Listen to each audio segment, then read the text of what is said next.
ఎగువ ప్రాంతం నుండి భారీగా వరద నీరు వస్తూ ఉండడంతో లంక గ్రామాలు పూర్తిగా జలమయమయ్యాయి. వరద ఉధృతితో 9 లంక గ్రామాలకు రాకపోకలు పూర్తిగా నిలిచిపోయాయి. బోట్ల సాయంతో లంక గ్రామాల్లోకి ఎన్డీఆర్ఎఫ్ సిబ్బంది సహాయక చర్యలు కొనసాగిస్తూ ఉన్నారు. మంత్రి గొట్టిపాటి రవికుమార్ తో పాటు ఎమ్మెల్యే నక్క ఆనంద్ బాబు సహాయక చర్యలను దగ్గరుండి పర్యవేక్షిస్తున్నారు. మా ప్రతినిధి నాగరాజ్ లైవ్ లో సిద్ధంగా ఉన్నారు. అక్కడి పరిస్థితి గురించి వివరించడానికి నాగరాజ్, లంక గ్రామాల ప్రజల అవస్థలు ఏ విధంగా ఉన్నాయి, అలాగే ఎన్డీఆర్ఎఫ్ సిబ్బంది సహాయక చర్యలు ఏ విధంగా సాగుతున్నాయి?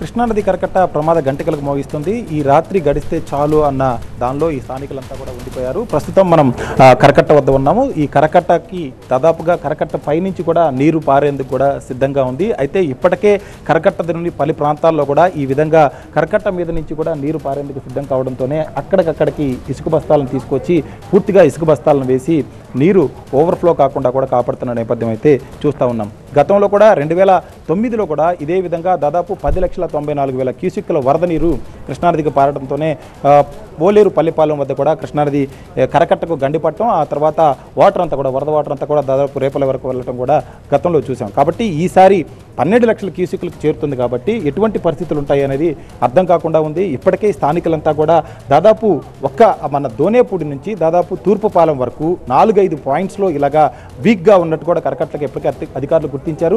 కలెక్టర్ కూడా ఈ విషయాన్ని చాలా స్పష్టంగా చెప్పడం జరిగింది.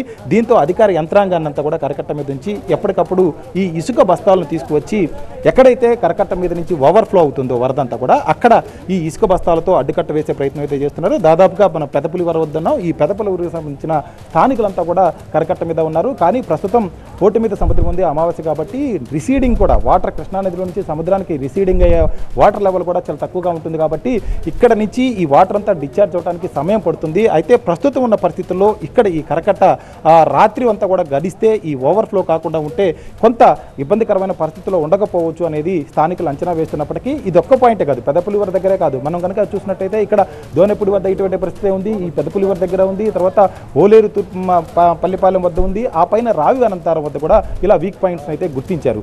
ఈ వీక్ పాయింట్స్ గుర్తించడంతోనే స్థానికులంతా కూడా, ఎందుకంటే ఒకసారి కనుక ఓవర్ఫ్లో కనుక అయితే ఇక్కడ నుంచి ఈ వాటర్ని అడ్డుకోవటం అనేది ఇంకా ఎవరికి సాధ్యం కాని పని. కాబట్టి మొత్తం కూడా గ్రామాలకి, రోడ్లకి, పొలాల మీదకి పడే అవకాశం ఈ వరదంతా కూడా కనిపిస్తుంది. కాబట్టి ఇప్పటికైనా సరే ఎక్కడా కూడా ఓవర్ఫ్లో కాకుండా ఈ కట్ట మీద నుంచి నీరు పొంగకుండా అయితే మాత్రం స్థానికులు విశ్వ ప్రయత్నాలు అయితే చేస్తూ ఉన్నారు. విశ్వ ప్రయత్నాలు అధికారులను కూడా తీసుకొస్తున్నారు, ట్రాక్టర్లతో మట్టి తీసుకొస్తున్నారు, అదేవిధంగా ప్రొక్లైనర్లు తీసుకొచ్చారు.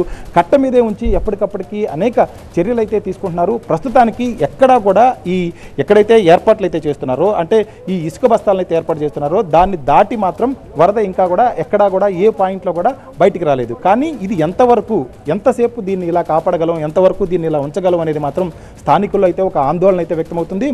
మరికొద్ది సేపట్లో చీకటి పడుతుంది. కాబట్టి రాత్రి అయ్యే కొద్ది కూడా ఈ వరదని అంచనా వేయటం, ఏ పాయింట్లో ఎక్కడి నుంచి బయటికి వరద కరకట్టం దాటుకొని వస్తుంది అనేది కూడా అంచనా వేయలేకపోతున్నారు. దీంతోపాటు ఇప్పటికే దాదాపుగా లంక గ్రామాలన్నీ కూడా నీట మునిగి ఉన్నాయి. దాదాపుగా 20 గ్రామాల వరకు ఇప్పటికే కలెక్టర్ కూడా చెప్పడం జరిగింది. 20 గ్రామాలను అయితే గుర్తించారు. వాటన్నిటిలో కూడా అవసరమైన ఆహారాన్ని, నీరుని పంపిస్తున్నారు. కానీ వాటర్ లెవెల్ అంతకంతకు పెరుగుతుంది. గతంలో చూసినట్లయితే 10,94,000 క్యూసెక్కులు ఉన్నప్పుడు తర్వాత 2 రోజులకు తగ్గిపోయింది వరద. అయితే కానీ ఇప్పుడు మాత్రం 12 లక్షల క్యూసెక్కులకి అంతకన్నా ఇంకా ఎక్కువ అవకాశం ఉన్న నేపథ్యంలో ప్రస్తుతం అయితే మాత్రం ఎక్కడికక్కడ అధికార యంత్రాంగంతో పాటు స్థానికులంతా కలిసి కరకట్టకు మీద నుంచి ఎక్కడా కూడా బ్రీచ్ అవ్వకుండా, కరకట్ట మించి వాటర్ ఫ్లో కాకుండా ఉండే ప్రయత్నాలు అయితే చేస్తున్నారు. ఈ ఎంతవరకు ఫలిస్తాయన్నది వేచి చూడాల్సి ఉంది. రైట్ నాగరాజ్.